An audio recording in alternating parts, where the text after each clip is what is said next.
going to the season, is there any extra motivation? Because obviously the talk is that you guys are going to take a step back and there's a rebuild and all the terminologies for not being as good as you were. Personally, is there more motivation? Do you need any more motivation? Like, how is your mental approach entering this season? Yeah, I mean, I think if I ever get to the point where I start, basing my motivation on the expectation of others and people that I've never met before, I'll retire and quit. So, to me, it's like you wake up every day and you have a standard and expectation for your family, for your household, and then when you come in for the building, and regardless of who's on the team, that'll never change. So. It doesn't guarantee you anything, but I think, you got to be able to push yourself. You got to be able to hold yourself to a standard. And, that's not only at home, that's when you come to work every day. So that's really the focus, I think, is not allowing others to put expectations onto you.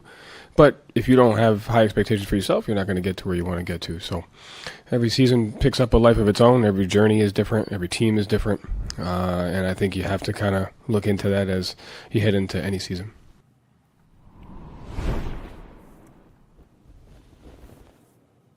Nessa Nation, what's up? This is Hold My Banner. Ountae, Campbell, Yes, Adam Kaufman. Great to be here with you. You can tell we're going to be talking a lot of Celtics over the course of the next hour. We're not exactly dressed the part, though, because playoffs are starting up, man. The wild card round, Sox in the Bronx, Game 1, Crochet on the mound, about 5 hours away from right now. Hell, we could spend the next hour doing a preview of the Red Sox game tonight, but that's not what you're here for. You're here for Celtics talk. That, of course, head coach Joe Mazzulla. Media Day Monday this week.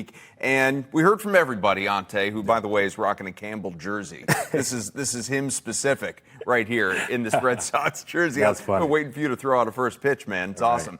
Mazzulla says everything that you expect him to say, right? Like, especially headlined by I'm going to retire if I'm not, if I'm searching for motivation, if I don't know what I'm doing out there. Yeah. This is a fascinating Celtics season, and not just because of the whole overarching, are we going to see Jayson Tatum? It's the wide range of outcomes that exist going into the year that everyone's talking about. Is this team tanking? Does it want to be in the lottery? Is it a 25-win team versus... Have you looked at the Eastern Conference? This is a playoff team. Absolutely. Forget the play-in. This is a top 6 team that maybe they get some reinforcements, namely Tatum come the end of the year. Yeah. But even without him, you could win a round. The conference, it's wide open. What did you take hearing from Joe? I love to hear that he's taking this year as a new challenge. That's what you want to hear from your head coach. Look, if there was any question about whether Mazzulla is a guy that guys want to run through a wall for, that solved it right there, because it got me juiced up and ready for this episode. I'm like, what do you want me to do, coach? What do you want me to do? I got you. Whatever you need me to do, I'll dive on the floor 20 times. Like, that's what you want to hear from him, though. You know what I'm saying? That I'm not worried about what everybody's expectations are of the team. All you're worried about is those 15 guys who are on that bench and maybe the 10 other guys who are surrounded the staff every single day who are focused on winning the goal. Every year you want to win the championship, and even after this quote, he went on to say, I want to win the chip. That's what I want to do, right? Yeah.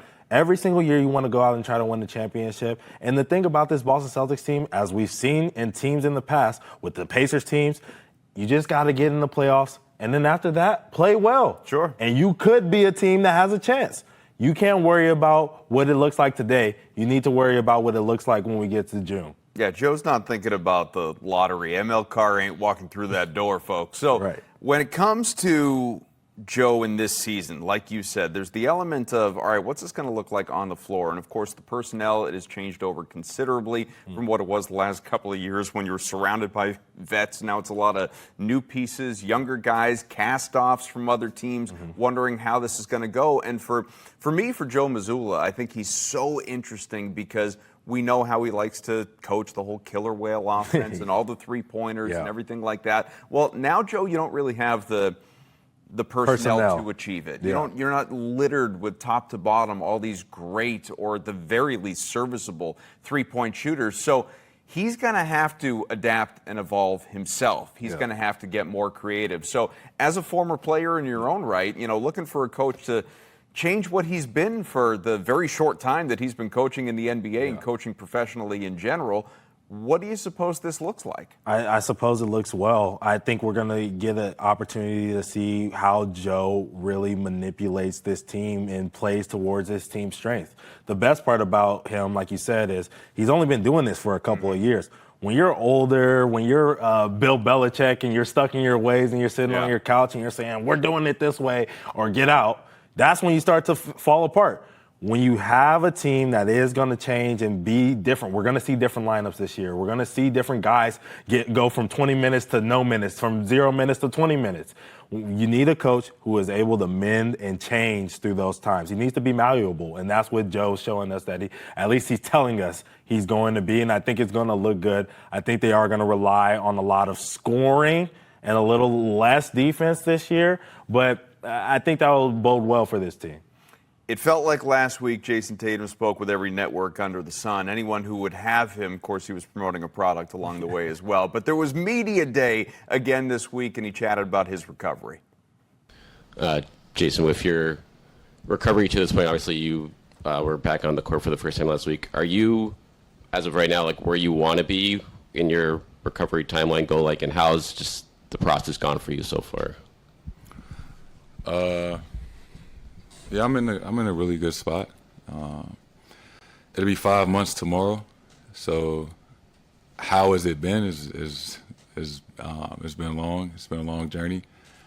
It's tough to answer that question in 45 seconds, but I think for me there's been bright spots, and getting back on the court and being able to participate in a basketball workout was definitely one of the more bright spots of this journey.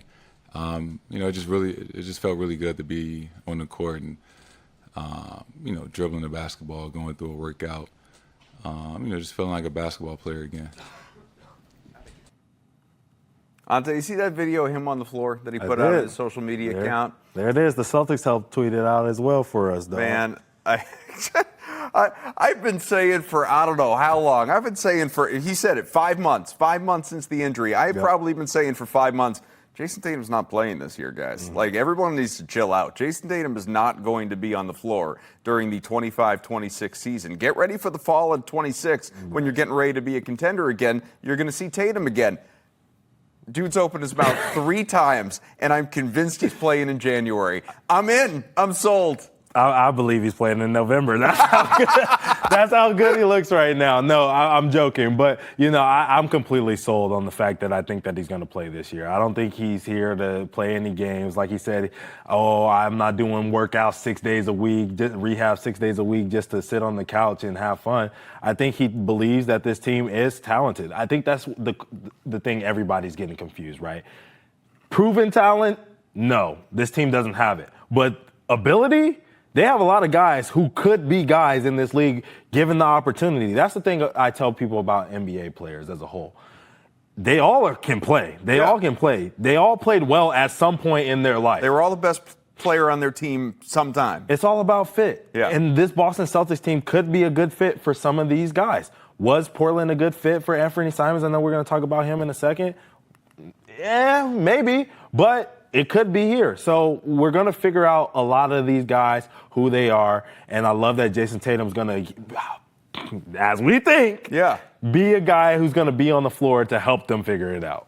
Yeah, I mean, the guy keeps talking about, it's going to be a home date. I'm going to come back in front of the home fans. Unless this guy has already seen the 26-27 schedule, he can't proclaim that without knowing, okay, this season, barring a setback, is realistic. I expect to be back on the floor this year, and I like the way that he's talking about it. I like the way that he's focused on it. It's important to have goals, everybody. Like, you got to be motivated by something versus just like the Halliburton approach. And this may have been the team. It may have been the doctors. I'm not faulting Tyrese Halliburton when I say this, but getting ruled out before the season even starts, saying he's not playing this year, that is a totally different mindset in your recovery. You don't have to push it. You know you have time. You don't have to press. Right now, Tatum is going balls to the wall, trying to do everything he can to be ready to come back at some point this year. And we've said it. Wesley Matthews is, I know he's not Kevin Durant, but he's the poster child for, like, Durant is the poster child for what you want to look like after that injury. Wesley Matthews is the poster child for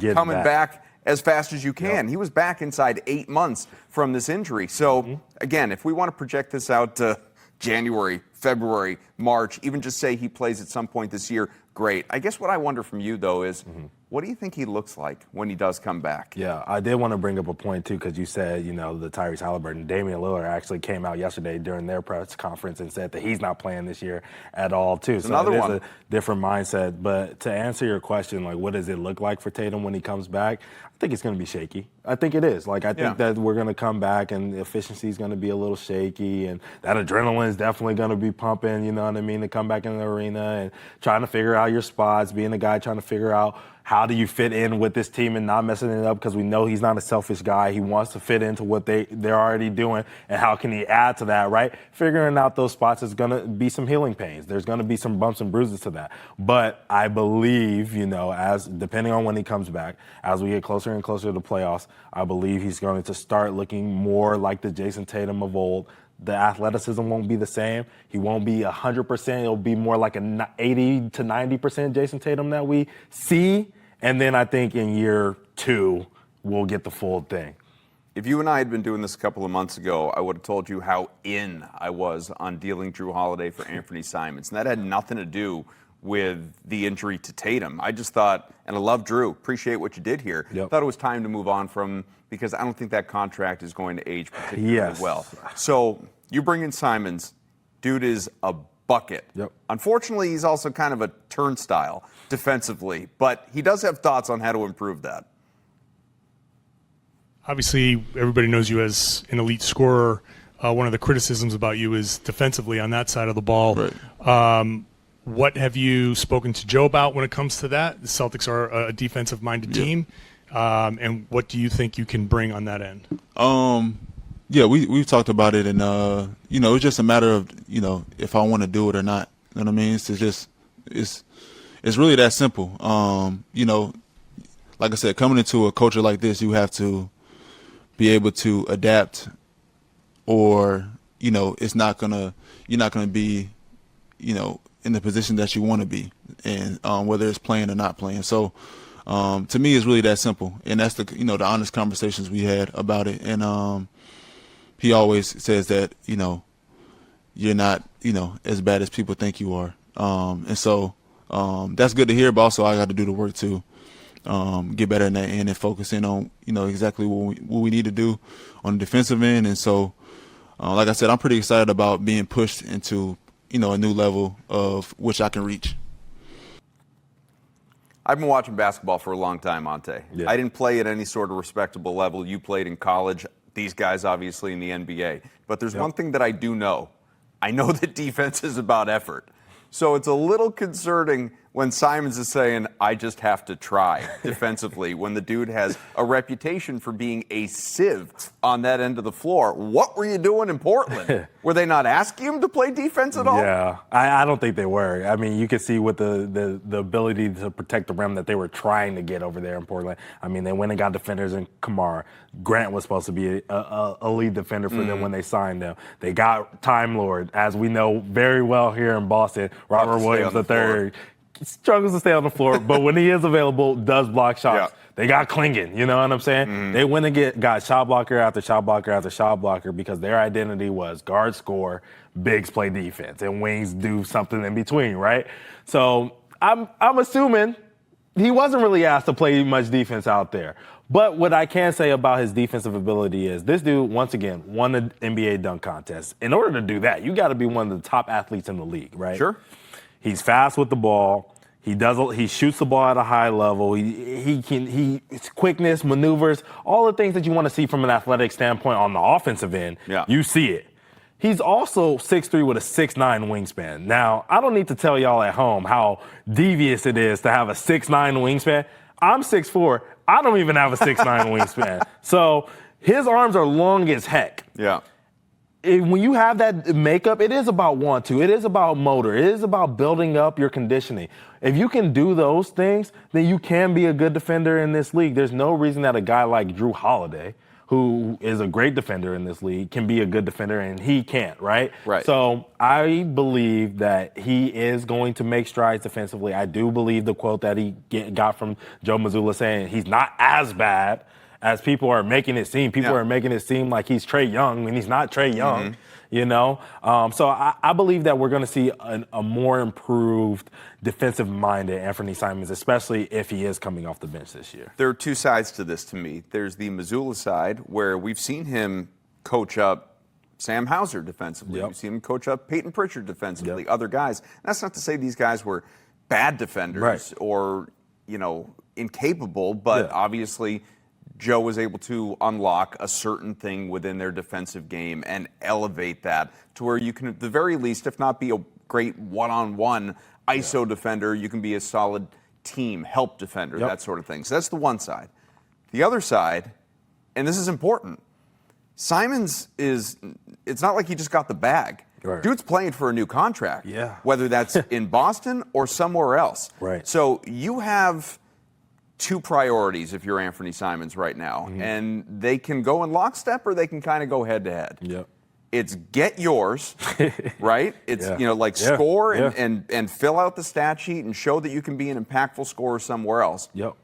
Or he could also step back and say, well, I just kind of did that in Portland and nobody wants me. Not really. You know, it's not like Boston hasn't been trying to move him since they got him.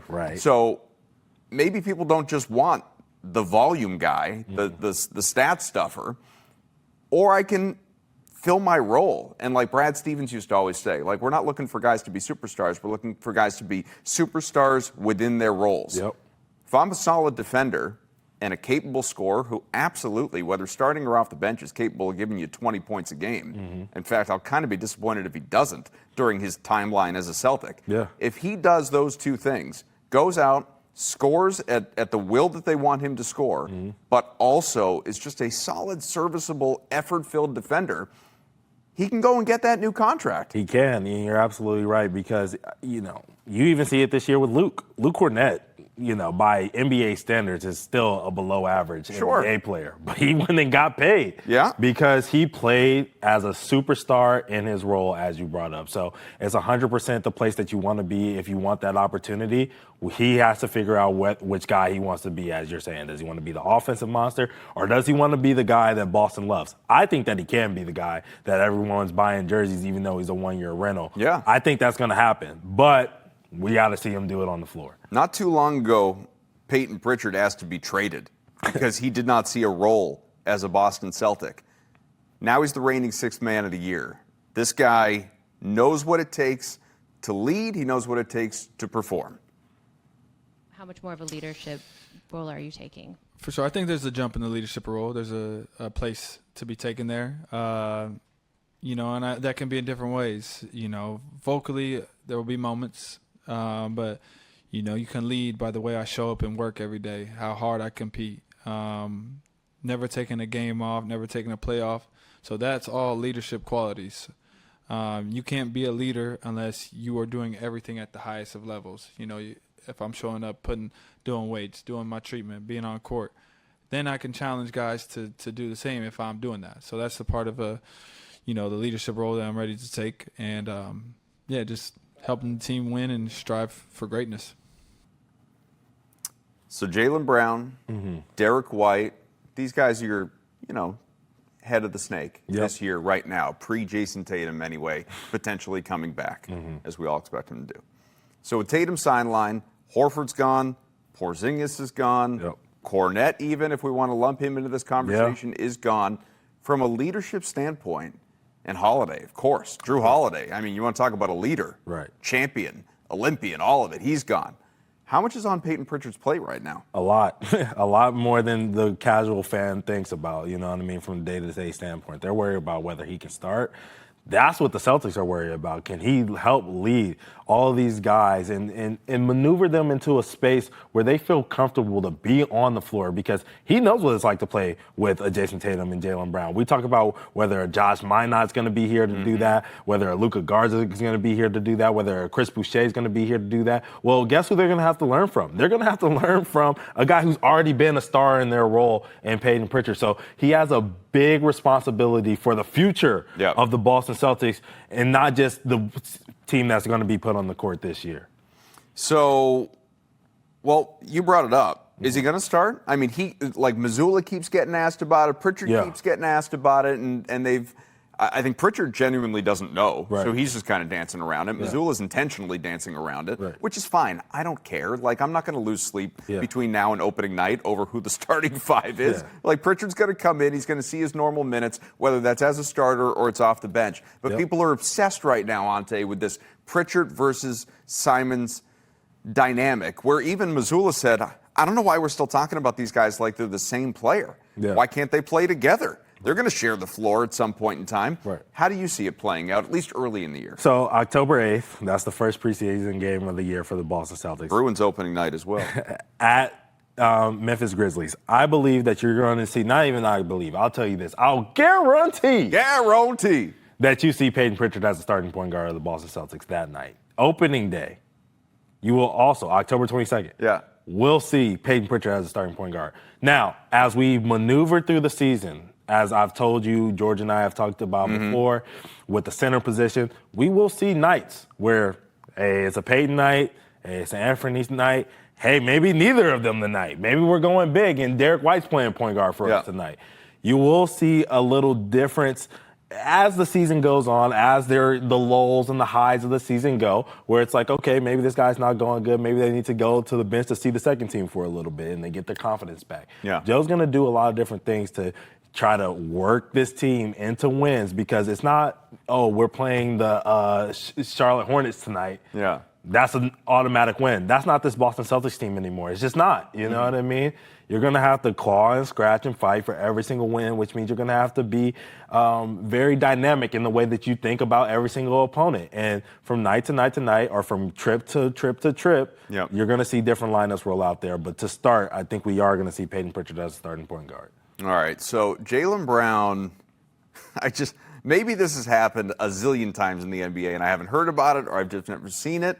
I haven't seen a dude spend media day, which is not important day. It's not, really. It's fluff. Best shape of my life time of year.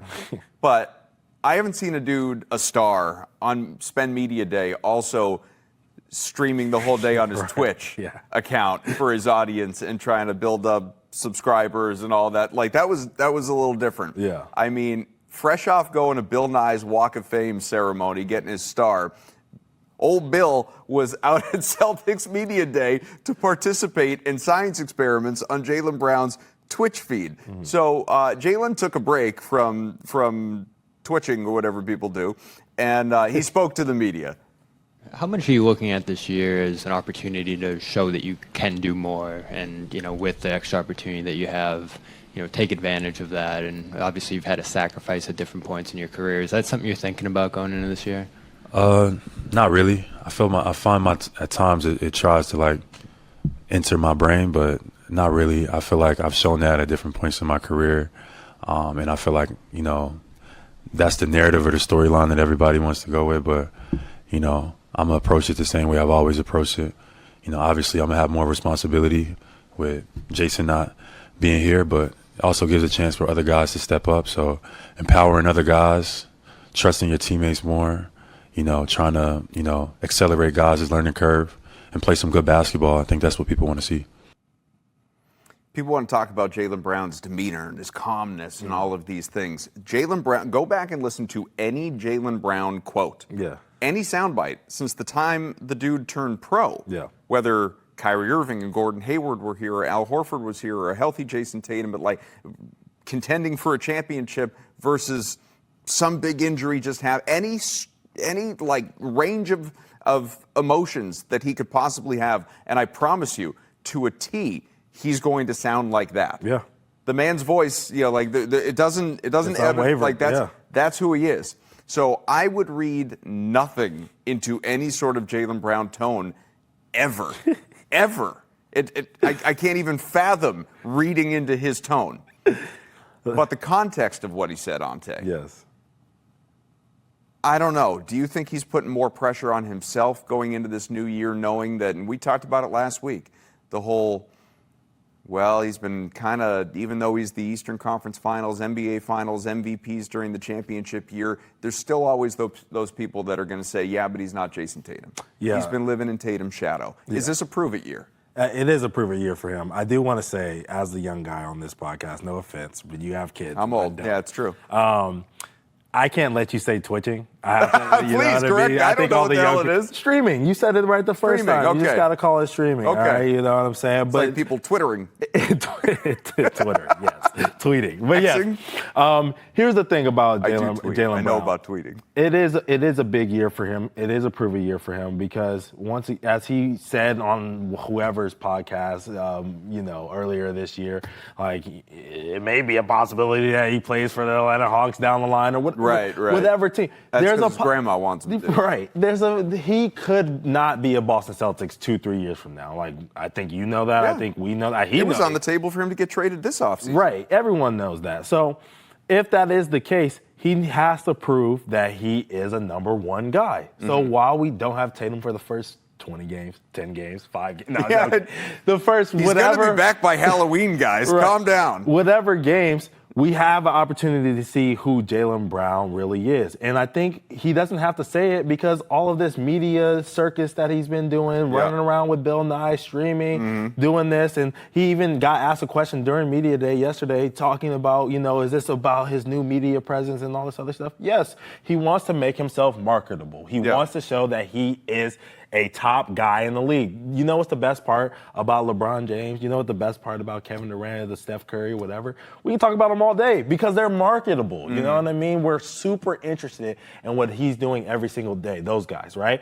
Are we so sure that we're super interested in what JB's doing every day? I could say a myriad of Celtics fans aren't, you know what I'm saying? So I'm not saying that I'm not. I love you, JB. Yeah. But, I'm saying that fans aren't. So he's trying to build that brand. He's trying to make sure that everybody remembers him for how great he truly is as a basketball player. Can he do a little bit extra on the court with Jayson Tatum out to solidify that? Yes. And I cannot wait to see it, and he knows that. No, it is really interesting. We could spend hours on this point alone, and I have on shows. Right. The Tatum versus Brown, and a lot of similarities that they truly do have, but obviously how different they are. Right. Like Tatum with Deuce, and he's had another kid on the way. I don't know if that kid's even here yet. Obviously, that's not something that gets widely publicized, but showing up at the Fanatics party, and his buddies with Jay-Z, and he's like all the Tatum 4s are coming out, and all the colorways and all this stuff. Like there's a he wrote a book. Like there's the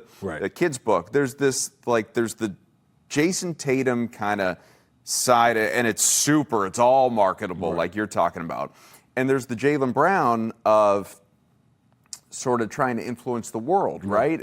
And teaching and being part of things over at Harvard and MIT and this Bill Nye thing and all. Like he's trying to make the world a better place. I mean, I've said for years that Jaylen Brown has been in the league. I've kind of made the Bill Bradley comparison, right? That we're gonna sometime down the line we're gonna remember Jaylen Brown for all the things that he did off the floor as opposed to what he has done off the floor. But, by the way, on the floor, he was briefly the highest paid player in the history of the NBA and is an NBA Finals MVP and perennial All-Star and All-NBA conversation and defensive team and all of these things. Like, dude's elite. He's not maybe as elite as Jayson Tatum, but he is elite. Yes. And so I do think it's interesting. I wasn't really thinking about it until you highlighted it. But this emphasis on trying to market himself in a way like with Twitch, talking about, with the media yesterday, how new he is to it and how he's just trying to get out there and do some of that stuff, how important it's becoming to him to maybe be seen in that light. I'm not even sure, and this is just me speculating, I'm not even sure he actually enjoys that stuff, but is doing it kind of out of necessity and feeling like he needs to. I could see that. I won't challenge that. I could see that. I'm not sure if he really does like it, but this is what we're getting, and he knows the challenge up ahead. Yeah. And I believe he's ready for it, but we're going to have to wait to watch the games. Yeah, it's going to be fun. It's going to be a fun season, and it's just, I mean, 1 week each. We're going to be here, throughout early on, breaking down the hot start, cold start, what's it mean, who's involved, who's on the trade block, is Joe up to the challenge, all of this stuff. It's going to be fun, but one guy who's not going to be around, who I really did think maybe would retire and go off right into the sunset off his potential Hall of Fame years in Celtic green. Yep. Nah, he's a stupid Warrior now. Al Horford. We're going to chat about Al when we come on back here on Hold My Banner on Nessa Nation. Taking just a quick step back, looking at Al Horford and what he meant for this team, his longevity here. Can you tell me if there was ever a possibility to keep him here, what the mindset, what the discussions were like, and do you expect him and hope that he would retire as Celtic?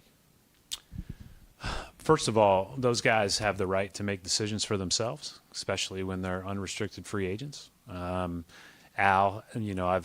I've been here, when I was coaching and flew down to Atlanta and was part of that group that tried to recruit Al to come here the first time.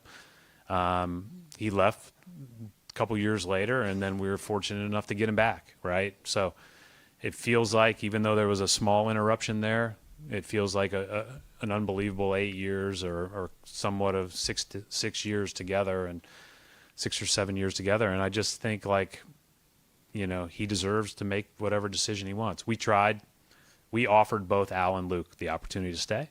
But I think you can see where our contracts were with who we signed, that we were going to be handcuffed around the aprons a little bit. And I think that is part of the, we knew that there were going to have to be big moves. And then in addition to that, Luke played his way into a great opportunity and great contract, and we couldn't be more thrilled for him.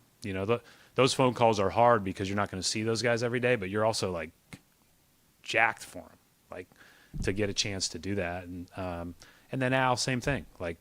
We gave Al an offer, and but there wasn't any expectation that he wouldn't take a bigger offer elsewhere and go play, because that's his right, and that's what and he's been great for us, and we very much valued our time together. Shams Charania, ESPN with the tweet. Breaking! Free agent Al Horford is committed to a multi-year deal with the Golden State Warriors. After 7 of the past 9 years in Boston and winning the 2024 title, Horford will enter his 19th season as the Warriors' starting center. That tweet from 2 days ago. Welcome back. Hold My Banner here on Nessa Nation. Ountae, Adam, we're halfway home, and let's get into this just a little bit. And I'll give you the full-on rundown of Al Horford's career and all the different things that he has achieved and everything. I'm tempted to break into song, not that I can sing, but it's the whole, it's been a long day without you, my friend. Right? We're going to miss Al Horford, man. How much of the Celtics going to miss Al Horford? I mean, a ton. We're not going to have a player like Al Horford on this roster for quite a while. A guy who defensively is a guy, you know what I mean? A B plus A guy. Offensively, whatever you need, stick the shot, rebound, pass. You just don't see these kind of guys in this league anymore. He's a guy who can switch out 1 through 5, rebound with the best of them, shoot with the best of them, and defend with the best of them. I just don't understand how we let a dude like this walk. I understand the money. Yeah, I mean, that's what it is. It's the money. I get it. It's not like they didn't. Brad said it. They made him an offer. They wanted him back. Couldn't afford him. Yeah, but I feel like personally we could have made moves to keep him in-house. You know what I'm saying? But at the end of the day, Sam Hauser, Ountae is calling for you to be traded. You have brought back Al Horford. I'm not asking for Sam to be traded. I'm just saying moves could have been dealt to keep Al on this team. We made moves to get rid of Drew. We made moves to get rid of KP. Yeah. Luke was going to be Luke, but Al could have been a part of this team. Now, whether they were sure he didn't want to come back because he wasn't sure about Tatum and his timeline with trying to win the championship and all this other stuff, I would challenge that the Warriors aren't going to win Shaq. Yeah. So, I think he should have came back home to Boston. I know this isn't where he was drafted or he's not from here or whatever. It feels like home at this point, though. But, Al, you meant so much to the city, and thank you for banner 18. So you just said the most important thing. This was, during like the height of the is Al going to be back and when we were really still trying to figure it out. I sent out a tweet months ago, saying, man, the longer, because, free agency, obviously it opened July 1st. Yep. So it was like, the longer this drags on, I'm starting to believe Al Horford's going to be back in Boston. Right. I send this tweet, and I won't say who, but someone who works in the media who is much closer to the situation than I am, Right. saw this tweet, texted me immediately, and said, no chance. Said he's not coming back to Boston. You need to get over it. He's going to the Warriors, and if he doesn't go to the Warriors, he's going to retire. Yeah. Boston is not part of the equation. Like, stop trying to talk yourself into it. So that was fine. I let the dream die there a little bit, and it was sad. But to your point, the reason my head went there was I think Boston is a second home to him, and we saw the tribute that he put out after he left and everything. It was like, yeah, this guy, really like Boston, and it's not just winning his first and to date only NBA championship. I think Boston, the city, it means a lot to him. I don't think he necessarily wanted to leave, but as has been alluded to, the uncertainty surrounding Jayson Tatum's injury maybe sped up his timeline to leave, and he wasn't quite ready to walk away from the game of basketball, so it's like, all right, I'm going to keep on playing. But to me, it was either ride off into the sunset from Boston, retire, return to Boston, the comforts, or chase the money, which was Golden State. But to your point, Golden State, I mean, yeah, you're closer to a title than Boston is. Okay, hold on. Are they, though? They're more talented than Boston is right now. Odds-wise, they are. How about that? But in the West, they're not going to finish. Well, you know what? Like, I pulled up a sports book just to see what the championship odds are for these two teams. Golden State is 30-1 to win the NBA championship, which is behind OKC, Cleveland, Denver, New York, Lakers, Houston, Magic, Clippers, Timberwolves, even the flippin' Hawks. Okay, so that's what, 10? Did I just say 10 teams that were in front of Golden State? 30-1. You know what Boston is? I don't even want to know, dude. No, you do want to know. 33-1. It's the next team. It's right there. So it's not dramatically. Now, I think baked into that somewhat is wait a minute, is Jayson Tatum coming back? Right. Jayson Tatum might be coming back. Right. So I think like the odds have improved a little bit that versus where they were a week ago for the Boston Celtics. But, you're right. I think that obviously, and leadership is something we didn't spend enough on there as well. Al Horford leaving is a blow. It's a blow to a severely hampered front court that Chris Boucher, who is another kind of one of those castaways, is suddenly your star in the front court. I mean, that's kind of crazy to think about. But also, there's a leadership void, without a doubt, without a guy who is kind of a lead-by-example dude like Al Horford. So I will say to you, 5-time All-Star, one of those in Boston. Obviously, his only NBA championship in Boston. He was an All-NBA player back with Atlanta. All-rookie with Atlanta. All-defensive team. That was as a Celtic. He's been Defensive Player of the Year, top 10 voted a couple of times as a member of the Celtics. He's absolutely, please, let's have a conversation. Anyone that wants to debate whether or not he is a Hall of Famer, he is absolutely, unequivocally. Some people are going to want to debate you. Not me. I'm with you. I promise I'm with you. It's not even a Two-time debate. NCAA champion. That's I'm with the thing. you. That's the thing. He's won multiple with Florida, multiple college NCAA championships. He's a 3-time champion in the eyes of the game of basketball. It's not the NBA Hall of Fame. Dino Raja is in this Hall of Fame. It is the Pro Basketball Hall of Fame. Al Horford is unequivocally. People are talking about Dennis Schroeder being the Hall of Famer after what he has done in Eurobasket. I promise you, Al Horford's a Hall of Famer. There is no debate. However, is he worthy of having 42 up in the rafters in Boston? I'm going to say hard no. Not even hard no. Hard not no. even entertaining it. And it's not the fact that all of those things don't matter. They do. It's the fact that we're running out of numbers, dog. Like, what's another one? We are zero's zero going and up. 7 are going up. 7's going up. There's still people pushing for 20 for Ray Allen. And if Payton gets another one here, people are going to be pushing for 11 to get up there. I heard my dude Gary Washburn making the case that Rajon Rondo's number belongs up there. So we're giving these things out like candy. So at this point, what number's Campbell on the back of this jersey? You might be going up. Right, like we're just going to put everybody up. Look, this is what I would love to see for Al Horford. Yeah. Because I do think that he's a very important piece to what the Boston Celtics done. But they need a ring of honor. Putting the third guy, the fourth guy, the fifth guy on the championship team up there, I think we're past those days with the Boston Celtics. I think, like you said, like the Patriots do, a ring of honor, or like the Red Sox do, they need to retire people's names and their busts or likeness or a plaque, whatever you want to do, and put him in the Celtics Hall of Fame. Yeah. And we honor that, and we love that, and we enjoy it. Like we see Edelman, he get his Patriots Hall of Fame a couple weeks ago. That was great. Do I want to see that number hanging up in the rafters at Gillette? Not so much. Slow down just a little bit, right? Okay.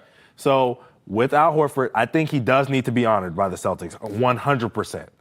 But as far as putting his number up there and not allowing people to wear 42 ever again, no. And also, you know what I love about this conversation? Michael Irvin was just recently asked why he didn't want 88 retired by the Cowboys. And he said, you know why? Because every single time CeeDee Lamb goes out there and makes a catch, you know what they say? Man, that looks like Michael Irvin. Man, that reminds me of Michael Irvin. But if you go up there in those rafters, people talk about you that night. Yeah.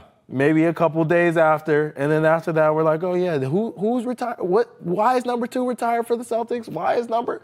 Oh yeah, you know what I mean. And you forget about it. But who's every this time Losky guy? But every time on the broadcast, if a number 42 comes, Danny Ainge's going to go up there too. I hate to break it to you.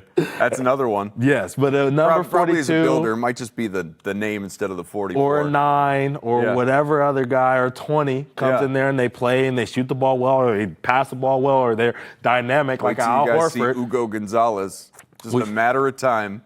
We say, remember Al Horford, you know what I mean? And that's a great way to honor the things that he did in the Celtics jersey. But also him leaving twice, not once. He left us twice. He did. I'm good. For Philly, that one hurt at the time. Thank you, Al. That one did hurt. You know what?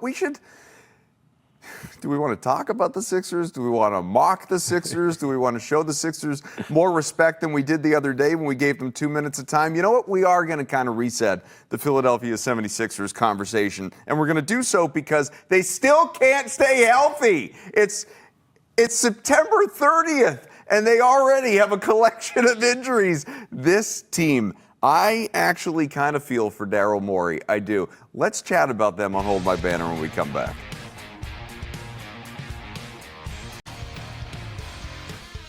Vibes! That's what the Philadelphia 76ers are screaming about while showing a picture of Kelly Oubre Jr. and Tyrese Maxey holding birds in Abu Dhabi. They want to show me vibes. They ought to show Jared McCain's thumb wrapped up because of his UCL injury. They ought to show Joel Embiid and Paul George on, adjoining gurneys holding their knees. This Sixers team, my God. I can't even believe. I looked it up just to make sure it was still current after all these injuries, Ountae. 42.5 is the Vegas win total. 7th best odds to win the East at 15-1. You know who they trail? The Cavaliers, the Knicks, the Magic, the Hawks, the Pistons. No surprise there, right? Yep. Oh, wait, there's one more. The Celtics!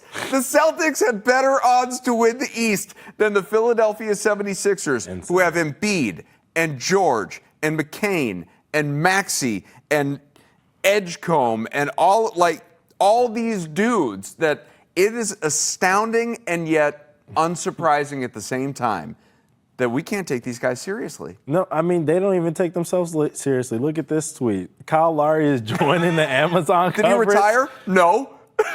He's still active. He's still active, and he's just going to do Amazon coverage on the side as a side gig, covering other teams in the league. I mean, this team doesn't even care about its own notes team. From Draymond Green.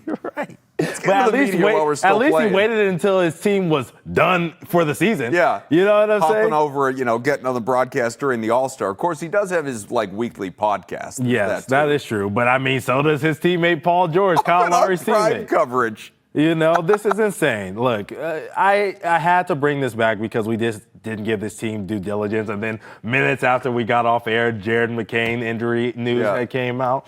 But this team, once again, like, I don't even want to say, like, if they can stay healthy. They can't. I said that last episode. Yeah. If they can stay healthy, they can't. Mm-hmm. They won, 24, 26 games last year.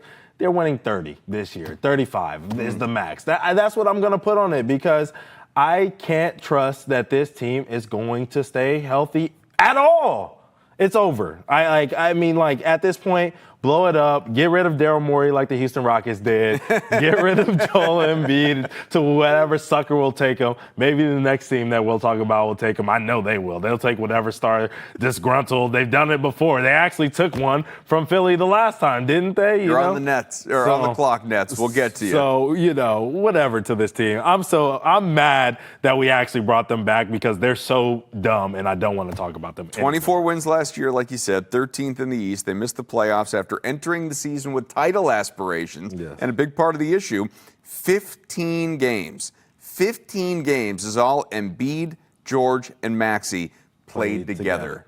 That's it. Hopefully he can stay healthy. That's the difference between the 24 games and the 35 that I'm projecting because he's good enough. And he can get you 11 games. I mean, Quentin Grimes. What's happening with that? I'm still unsigned. Yeah. They can't make him happy with his contractual demands, but at least that's another dude that's, kind of, I'm not saying they're the same guy or they play the same way, but sort of for the context of the conversation that we've been having on this show, kind of Anfernee Simons right? You're like a walking bucket. Well, you're getting so much props to the 76ers that our camera doesn't even want to look at you.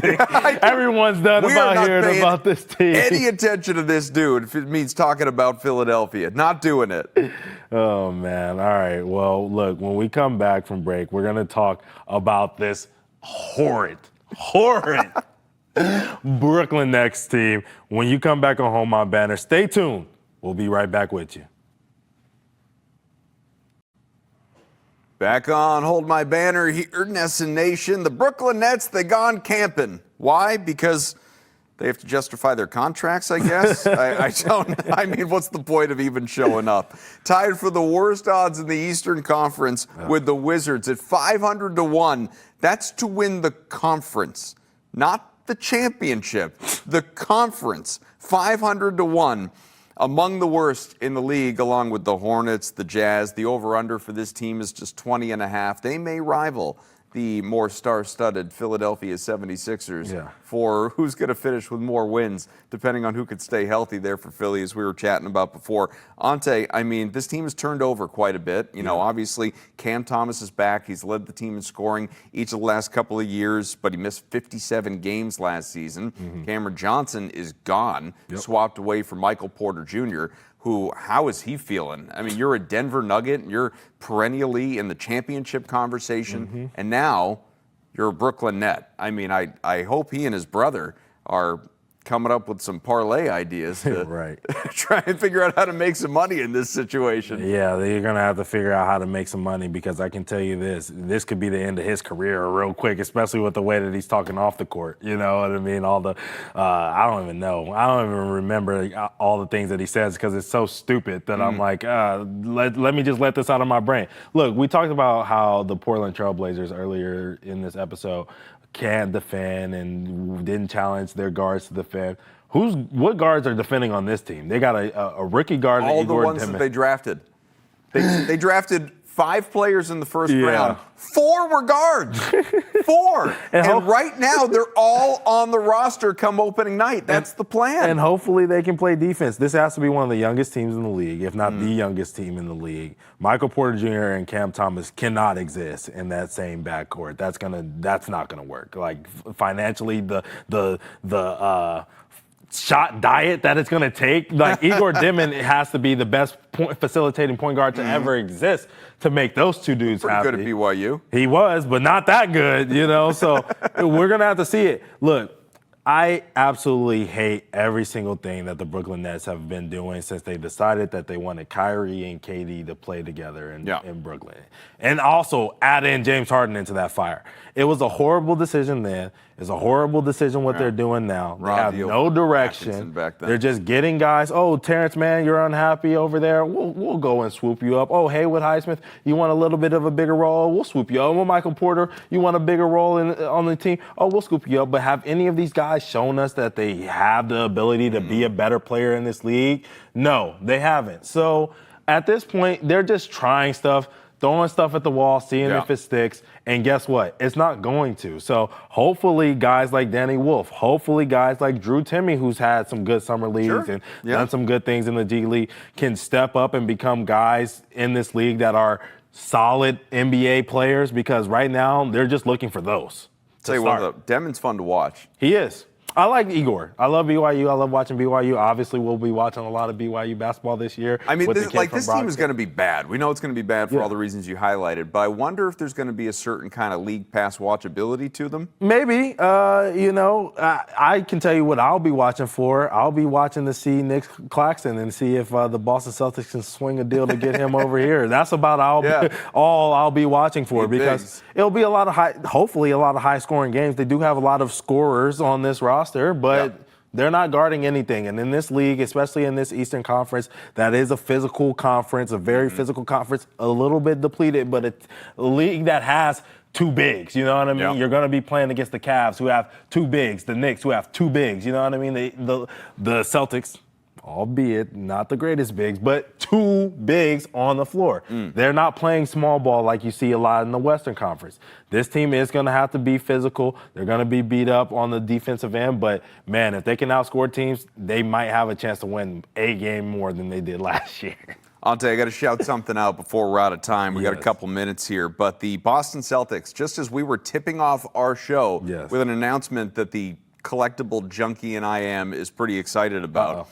The bobbleheads are back. There's a new bobblehead series. You got to get butts in seats during a potential restructure, rebuilding type of year. First 5,000 fans in attendance on, obviously, the particular nights. January 30th, bobblehead, Jaylen Brown. Okay, that makes sense. Team leader right now. How about February 11th? Bob Cousy turning it back. I like to hear that. March 16th, Red Auerbach. Yeah. Red has a bobblehead. There you go. Love that.